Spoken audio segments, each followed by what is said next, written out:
we go on to the second film that we've seen in the cinema this week, and both Sean and I have seen this, and that is The Black Phone. I've done a lot of talking, so Sean, I'll let you tell us, what is The Black Phone about? Okay, the Black Phone is basically it takes place in the 70s, and it's the story of these children have gone missing, and there's this thing they call him the grabber because he's always got like black balloons. I mean, it's in the trailer, so it's not going to really. So there's always these black balloons that are hanging around of children that have gone, and then you've got this story that goes into there's this young lad called Finn. He gets bullied a lot. And he's got a sister who's a little bit psychic, you know, but their dad is he's an alcoholic basically, and he does some really sort of nasty things. Anyway, eventually The dad is a horror movie dad. Yeah, he's a horrible movie dad, really. He is a horrible movie dad, and A horror movie dad. No. I said a horror movie dad. Like whenever you have a dad in a horror movie, they're always like this.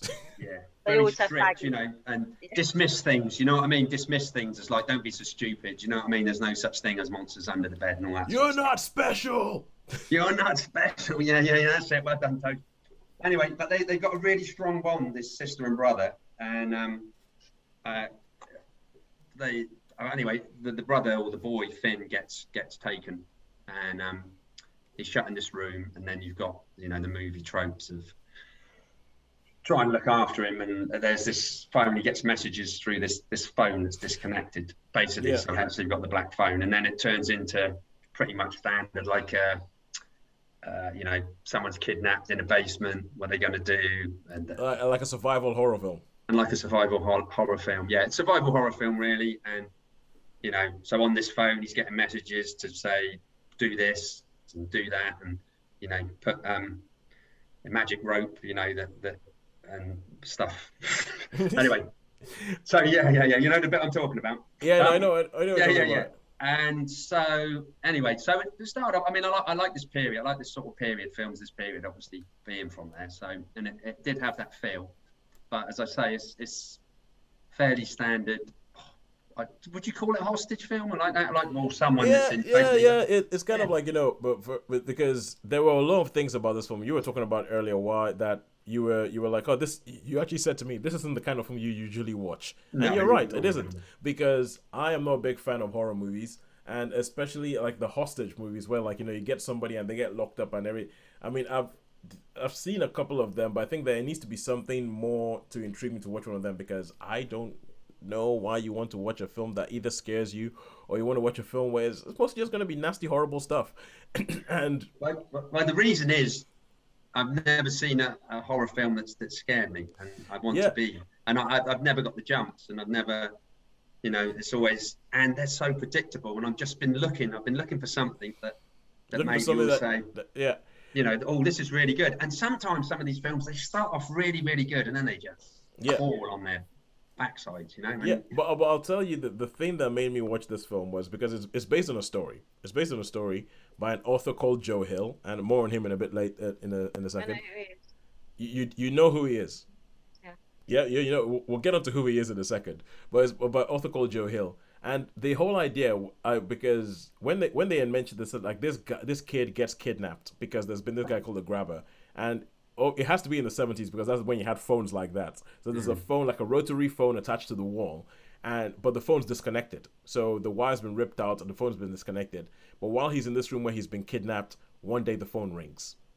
And it's kind of like, and for me, I'm like, okay, now that's an intriguing premise. And then he picks up the phone, and it turns out that the people on the other end of the phone are the previous victims of the guy who's kidnapped him. And they are all contacting him and trying to help him and trying to essentially save his life, because they're like, and it's like, you have the first person who got kidnapped is like, yeah, this is me. I did this. I tried to do this, but I didn't survive. I didn't make it. But don't worry. I've done this there. It's been set up for you. Go try it. You have that. And the next person says, well, I did this, and I built on what the last person bringing, and I did this. And then they give him all this information. And I think that that's actually a very intriguing premise for a film of what happens, and you can use it to examine a whole bunch of other things. Now, Joe Hill, who we mentioned earlier, he is... Sharon, tell us who he is. He is the son of Stephen King. Yes. So Joe Hill is the son of Stephen King. And I think for better or for worse, that is going to follow him around because he has decided to go into a genre that his father has made his own for God knows how many years, writing horror novels. Joe Hill has decided to go into that area. And I feel like in this film, when they made this film, it's done by Scot Derrickson, who did the first Doctor Strange movie, and who left the second Doctor Strange movie because they weren't going to make it as much of a horror movie as he wanted it to be. So he's a horror nut. And you can see that he has put so many nods into Stephen King properties. Like the fact that it's the 70s, there's bits where his sister is riding around the area on a bicycle. And you're like, oh my God, this is it. She's riding around there in the rain, and it's it. The fact that the grabber, when he grabs kids, he has black balloons, which make you think of Pennywise and his red balloon. And it's there's all these nods that they put in there. And it just made me go, oh man, I wish that they would just leave Joe Hill alone and stop reminding him that his dad is Stephen King. Stop reminding everybody else that his dad is Stephen King, and just let him do something on his own. Which is why I quite like the book Horns, because that isn't like nothing I've ever read that Stephen King has written. But even the fact that it's in the 70s, it's almost seems like he is deliberately going and playing in his dad's sandpit. So there's a lot of nods in here that I feel like are to other Stephen King properties. There is some good stuff. There's some good stuff.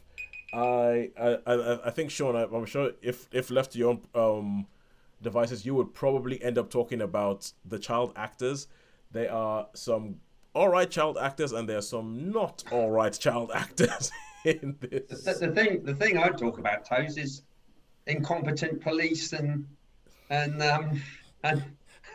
incompetent police and brother living in the same house. Yeah. Do you know what I mean? It's just like, that bit. That is all right. You might be a stone and a bit stupid and all that, but come on. That bit did get me a bit. So okay, there's a character so Ethan Hawke plays the grabber. I think there's no thing about that, and I think Ethan Hawke does I think Ethan Hawke needs to go play a loving dad soon, because he's been playing creeps for a while now, and he plays it well because he's Ethan Hawke, and he can do a good job about it. But he plays it well, but he has a brother played by James Ransom, and James Ransom, who that's another Stephen King thing because he was in it. So it's like I'm like, come on, people. Get away from this, and there's a bit where there's one particular. I'd love to just go I could go nuts on this. This could be one of my spoiler rants. I think for 5 minutes on this. Because there's a bit where, and this is a bit of a spoiler, but there's a bit where you have something happens in this house that happens over a nighttime period, so over a whole period of hours.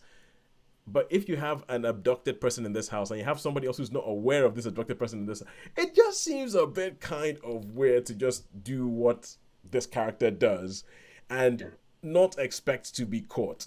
It seems And I mean for me this whole film was like, started off maybe all right, and then and it's just like, it dawns on, look, the police have, it's dawned on this, and then it's dawned on the, and it's like, oh, come on, man. That's just like, that is really, really, absolutely the most ridiculous thing. I don't know how you could live in a house for God knows how many years and not know what's going on, No, they did say his brother was only visiting.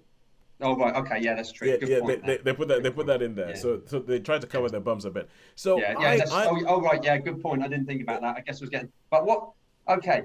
Now, we for some people we've probably spoiled the film. I just got to say one or two, three things. The magic rope I thought was like, come on, that's not going to happen. They could have done that one better. You know what I mean? It's not going to happen, is it? I know what you mean. I know exactly what you mean. That ain't going to happen. No way. I know exactly what you mean. There's a bit in this film where a rope that has been hidden by one of the previous people seems to have a mind of its own. And it's not well done, but there are a couple of bits. I think that there's some effective jump scares in this film. Really? Like the way for me anyway. Another thing, I'm just going to come. Sorry, Toes, to talk over you. There's a bit said at the beginning, which I knew was going to be part of it at the end. It was so predictable. Reminded me of in this, what's that film called? The Silence, where they got well, not The Silence. There's one where they got to keep quiet, don't make a sound. You know, with the fast creatures. And it goes like this. In the second way, a Quiet Place. Yeah, Quiet Place Quiet too. Place where there's that, you know, and you think, oh right, that's going to be handy later. Do you know what I mean? So yeah, no. So the bits about the idea of these kids reaching out from beyond the grave to actually help another kid, I really, really like that idea. I really like that idea, and that idea on its own was enough for me to suspend disbelief and say, okay, cool, actually, I really like the idea. The bit that it's the other bits that they throw in, like you spoke about the psychic sister, and then the police, and then how that could have, and it's kind of like, yeah, and so it goes down a bit. Sorry, it goes down a bit for me. It goes down a bit for me, and I just thought that there were bits of it that were just kind of like, this is just nasty. I don't want to know this, and the grabber's a nasty character, and what happens to these kids is nasty, and I just don't want to. I'm not sure whether it's because I'm a father now or something like that, but it just doesn't. I don't like watching that. so it's So yeah, all in all, I thought it was all right. I'll give it a 3 out of 5. Yeah, I think I'll give it a 3 out of 5. For me, it's a 2. Sorry, this one's a dud. this one's a super dud. I was hoping to be really, when you hear things and sort of read things before it come out, I was expecting better. But it's a 2 dud, this one. Yeah, because